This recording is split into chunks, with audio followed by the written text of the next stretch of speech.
Doctor साहब अक्सर हम सुनते आए हैं पहला सुख निरोगी काया।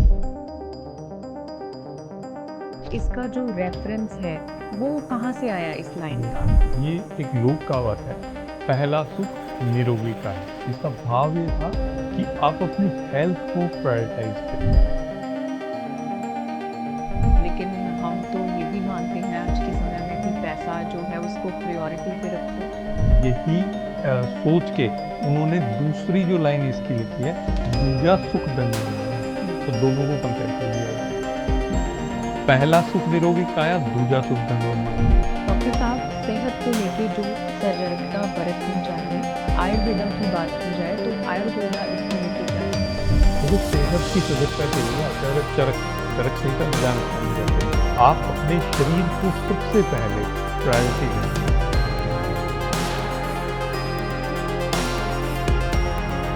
नमस्कार, आप सभी का बहुत बहुत स्वागत है 3 पल्स आयुर्वेदा में। हमने आपसे वादा किया था कि आयुर्वेदा के ज़रिए हम आपके सामने वो सारी बातें या जानकारी रखते रहेंगे जिसके ज़रिए आप अच्छा और स्वस्थ जीवन जी सकते हैं। सो आज हमारे साथ मौजूद हैं डॉक्टर अशोक बिश्नोई, जो विश्व विख्यात नाड़ीवेदा और आयुर्वेदा के विद्वान हैं। आज उनसे बातचीत करके कुछ ऐसी ही बातें जानते हैं जिनके ज़रिए हम सिर्फ अच्छी सोच रख के एक बेहतर सेहतमंद जीवन जी सकते हैं। स्वागत कर लेते हैं सबसे पहले डॉक्टर अशोक बिश्नोई का। बहुत बहुत स्वागत है डॉक्टर साहब आपका। नमस्कार जी। डॉक्टर साहब, अक्सर हम सुनते आए हैं पहला सुख निरोगी काया। इसका जो मतलब है वो ये है कि अपनी सोच को बनाओ अपनी संजीवनी। बिल्कुल। मैंने भी सुना होगा, बहुत सारे लोगों ने सुना होगा, पर इसका जो रेफरेंस है वो कहाँ से आया इस लाइन का? ये एक लोक कहावत है, पहला सुख निरोगी काया। इसका कोई खास रेफरेंस नहीं मिलता। लोक कहावतें किसने बनाई और पीढ़ियों से पीढ़ी दर पीढ़ी चलती गई। पता नहीं आज से 20 पीढ़ियां पहले या 50 पीढ़ियां पहले किसी ने बनाया होगा, और परिवार दर परिवार पीढ़ी दर पीढ़ी ये कहावतें चलती गई क्योंकि ये कहावतें रेलेवेंट थी। तो इन्होंने जो कहा पहला सुख निरोगी काया, इसका भाव ये था कि आप अपनी हेल्थ को प्रायोरिटाइज करें। प्रायोरिटी जब आप अपने जीवन में सेलेक्ट करते हैं, प्रायोरिटीज आप तय करते हैं, उसी के अकॉर्डिंग आपकी दैनिक दिनचर्या होती है। उसी के तरीके से आप अपना जीवन शैली जो है वो डिसाइड करते हैं। तो ये प्रायोरिटीज डिसाइड करने के लिए एक बहुत ही सुंदर तरीके से डिज़ाइन की गई, जिसको हम कह सकते हैं कि एक मोरल टीचिंग है, जिसको बड़े प्यार से उन्होंने एक छोटी सी कहावत का रूप देके हमें लोक कहावत के रूप में हमारे जो बुजुर्ग हैं उन्होंने समझा दिया कि दुनिया के अंदर जितने भी सुख हैं या लोग जिनके लिए कोशिश करते हैं जिन चीज़ों के लिए, उनमें से सबसे ज़्यादा इम्पॉर्टेंट चीज़ है आपका स्वास्थ्य। लेकिन हम तो ये भी मानते हैं आज के समय में कि पैसा जो है उसको प्रायोरिटी पे रखो। ये जो आपने जो बात कही, यही सोच के उन्होंने दूसरी जो लाइन इसकी लिखी है, दूजा सुख धन और माया, तो दोनों को कंपेयर कर दिया एक साथ। पहला सुख निरोगी काया, दूजा सुख धन और माया। तो उन्होंने दूसरे नंबर पे धन और माया को रख के पहले नंबर पर सेहत को रख के दोनों को कंपेयर कर दिया कि भाई जो आपकी सेहत है वो आपके काम काज से, आपके जो जमीन जायदाद से, आपके धन दौलत से, आपके रूप सौंदर्य से, आपके जो जिसको हम कह सकते हैं कि बहुत ज़्यादा जो ऐश्वर्य है आपका, या जो जिसको हम कह सकते हैं कि समाज के अंदर जो आपकी प्रतिष्ठा है, उससे इन सब से ज़्यादा इम्पोर्टेंट है सेहत। क्योंकि सेहत शरीर को साथ लेकर चलती है। शरीर के पीछे धन है, दौलत है, जमीन जायदाद है, परिवार है, समाज है, और उसके बाद में पूरा विश्व है। तो ये सारी चीज़ें किसके पीछे आती हैं? सेहत के पीछे आती हैं। तो ये प्रायोरिटाइज करने का सारा साइंस। तो हम इसका फैक्ट चेक कर लेते हैं, क्योंकि ये जो कहावत है ये इंग्लिश में नहीं लिखी हुई है। तो इंग्लिश में नहीं लिखी हुई तो लोग मानेंगे नहीं, क्योंकि कोई भी चीज़ जो इंग्लिश में लिखी हुई है वो लोगों को लगता है कि ये बुद्धिमानी वाली बात है। हमारे बुजुर्गों की बात जो कि बहुत, जिसको हम कह सकते हैं लाख टके की बात हुआ करती थी, तो उन चीज़ों को हम हमेशा क्या करते हैं कि हीन दृष्टि से देखते हैं या थोड़ा कम आंकते हैं। तो इसका फैक्ट चेक कर लेते हैं पहले कि ये जो कहावत है ये कितनी रेलेवेंट है आज के टाइम में। जी। आपने स्टीव जॉब का नाम सुना है? जी। 56 ईयर की एज में उनकी डेथ हुई। हाँ जी। जब स्टीव जॉब की डेथ हुई तब उनकी कुल संपत्ति कितनी थी? तकरीबन 41,700 करोड़ रुपए, 41,700 करोड़, ये इंडियन रुपीज में। जी। तो इतना पैसा उनके पास था जब 56 ईयर की एज में उनकी डेथ हुई। जी। और राकेश झुनझुनवाला जो भारत के थे, जी। और उनकी जो संपत्ति है वो तकरीबन 47,000 करोड़ थी जब 62 साल की उम्र में 62 ईयर की एज में राकेश झुनझुनवाला की डेथ हुई। ये दोनों एग्जाम्पल आपके सामने हैं। इनके पास पैसों की कोई कमी नहीं थी, मेडिकल फैसिलिटीज़ की कोई कमी नहीं थी, इनको दुनिया की बेस्ट मेडिकल फैसिलिटीज़ मिल सकती थी, लेकिन क्या बेस्ट मेडिकल फैसिलिटीज़ भी इनको एक दिन भी जीवन का दे पाई? बिल्कुल। ये कितना भी पैसा पे करने के लिए तैयार थे, अगर इनको 1 महीने 2 साल 3 साल जीवन के मिल रहे होते तो ये कितना भी पैसा पे करने के लिए तैयार थे। लेकिन वो सारा पैसा इनका जो है वो धरा रह गया, यानी 62 या 56 की एज तक उन्होंने जो कमाई की वो जीरो हो गई। क्यों हो गई? क्योंकि सेहत का ध्यान नहीं रखा। इसलिए उन्होंने कहा कि पहला सुख निरोगी काया, दूजा सुख धन और माया। तो प्रायोरिटाइज करो, सेहत है तो पैसा काम आएगा, कमा तो लोगे लेकिन काम नहीं आएगा। तो काम नहीं आया तो नहीं कमाया, एक जैसी बात है ना। जैसे आपके सामने भोजन पड़ा है, आपने जब तक वो नहीं खाया तब तक आपके लिए वो किसी काम का नहीं है। जब आपने वो खाया तभी वो आपके जो है वो आपको मुख में स्वाद देगा, आपके शरीर को पोषण देगा, है ना। तो ये सारी चीज़ें तभी काम आती हैं जब वो आप उसको काम लेने के लिए जीवित रहते हो, ये सबसे बड़ी चीज़ है। या सेहतमंद रहते हो। आज एक आदमी डायबिटिक पेशेंट है, अरबपति है, उसके पास हजारों करोड़ की संपत्ति है, और उसका जो शौक है वो ये है कि वो मीठा खाए, लेकिन डायबिटीज है, मीठा नहीं खा पाएगा। बिल्कुल। एक गरीब आदमी है जिसके पास मीठा खरीदने के, जैसे देसी घी खरीद के हलवा बनाने के पैसे नहीं है उसके पास, लेकिन साल में 2-3 बार तो वो कहीं ना कहीं से जुगाड़ कर ही लेता है और वो खा लेता है। लेकिन ये जो करोड़पति है जिसके पास में पैसे हैं, देसी घी खरीदने के भी हैं, इसके पास में 5-5, 6-6 कुक हैं जो उसको अच्छा हलवा बना के दे सकते हैं, इसको पसंद है लेकिन ये नहीं खा पाएगा, ये साल में एक बार भी नहीं खा पाएगा। वो जो गरीब है जो नहीं खरीद पा रहा वो 3-4 बार तो खा रहा है कम से कम। यानी गरीब कौन हुआ? जो सेहतमंद नहीं है। तो ये बेसिक कंक्लूजन है कि अगर सेहत है तो धन है और सुख है। बिल्कुल। बेशक आज हम सेहत और सोच दोनों की बात कर रहे हैं, लेकिन अगर सिर्फ सोच के बारे में बात करें कि जिन लोगों की सोच में होता है कि हमने सेहत को अपनी प्रायोरिटी पे रखना है, तो क्या ये सोच रखने से भी ज़िंदगी में बदलाव आता है? जब आप अपनी सेहत को तवज्जो नहीं देते तो उस समय आप तवज्जो देते हैं शौक को या लाइक या डिसलाइक को। बिल्कुल। जैसे कि आपको कोई चीज़ जो पसंद आए वो जरूरी नहीं कि आपके सेहत के लिए ठीक रहे। जी। अब एक आदमी है उसको अल्कोहल का इंटेक पसंद है, लेकिन इसका मतलब ये तो नहीं हो सकता कि अल्कोहल इंटेक उसके शरीर के लिए ठीक रहेगा, है ना। अब कोई आदमी है जो कंटिन्यूसली सुबह उठना पसंद नहीं करता और वो मेटाबॉलिक सिंड्रोम की तरफ जा रहा है, डायबिटीज़ हो रही है, कोलेस्ट्रॉल बढ़ रहा है, उसकी फैट बढ़ती जा रही है, ओबेसिटी बढ़ती जा रही है, डाइजेशन ठीक नहीं है, लेकिन सुबह टाइम पे नहीं उठना क्योंकि देर तक सोना उसका शौक है, यानी उसकी लाइकिंग है, उसको पसंद है कि वो देर तक सोए। लेकिन जब आप सेहत को तवज्जो देना स्टार्ट करते हैं, जब आपके माइंड में ये चीज़ होती है मुझे पसंद कुछ भी हो लेकिन मैं करूँगा वो जो ठीक हो, है ना, और ठीक किसके लिए? मेरे लिए, मेरी सेहत के लिए, तब आप इसको एक अपना हथियार बना लेते हैं। ये अपने आप में एक मेडिसिन बन जाती है, ये आपकी कवरिंग बन जाती है। वो महाभारत देखी होगी आपने, उसमें कहते हैं ना कवच, वो कवच बना लेते हैं जो योद्धा, उस तरीके से ये कवच है हमारा, है ना।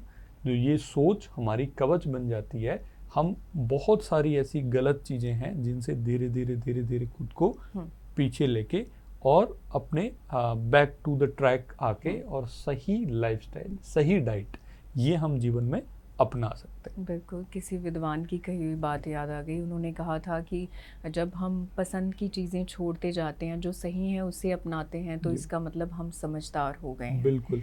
गुरुजी जब चिकित्सा करते थे, जब मैंने उनको देखा, तो आयुर्वेदा में एक तरीका होता है डायग्नोस करने का, निदान।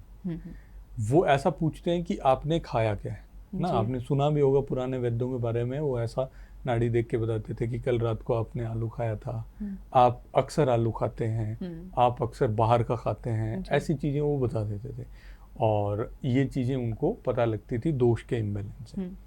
तो गुरुजी जब डायग्नोस करते थे तो वो ये नहीं पूछते थे तुम खाते क्या हो क्या नहीं खाते, वो सीधा सा ये पूछते थे तुम्हें क्या क्या चीज़ें पसंद है जी, है ना। वो अपना टाइम बचाते थे। वो ये पूछते थे कि आपको किन किन चीज़ों का शौक है। तो जो भी आते थे मोस्टली जो माताएं बहनें आती हैं, वो गोलगप्पे का शौक है जी, हम चाट खाते हैं जी, हम ये पिज़्ज़ा बर्गर ये चीज़ें खाते हैं, आउट ईटिंग करते हैं। तो लिखते जाते तो समझ जाते थे कि ये विदग्ध, अम्ल, असुचि, विरुद्ध, भोजनात्, तो ये सीधा सा लिख के और डिक्लेयर कर देते थे कि भी ये ऐसा गलत खाने से ये रोग इनको होने की संभावना है। ठीक है। तो बेसिकली कहने का भाव ये है कि जो हमारा शौक है, जो चीज़ें हम रूटीन में खाते हैं, वो हमारी कमजोरी बन जाती है। और विवेकानंद जी ने कहा था कि हर कमजोरी आपको मृत्यु की तरफ लेके जाती है और हर आपकी जो ताकत है वो आपको जीवन की तरफ लेके आती है। ये एक उनका वाक्य है। डॉक्टर साहब, तो क्या आप हमें एक दो एग्जाम्पल्स के ज़रिए समझा सकते हैं ताकि सबको समझने में आसानी हो, रिलेट कर पाए लोग। हाँ।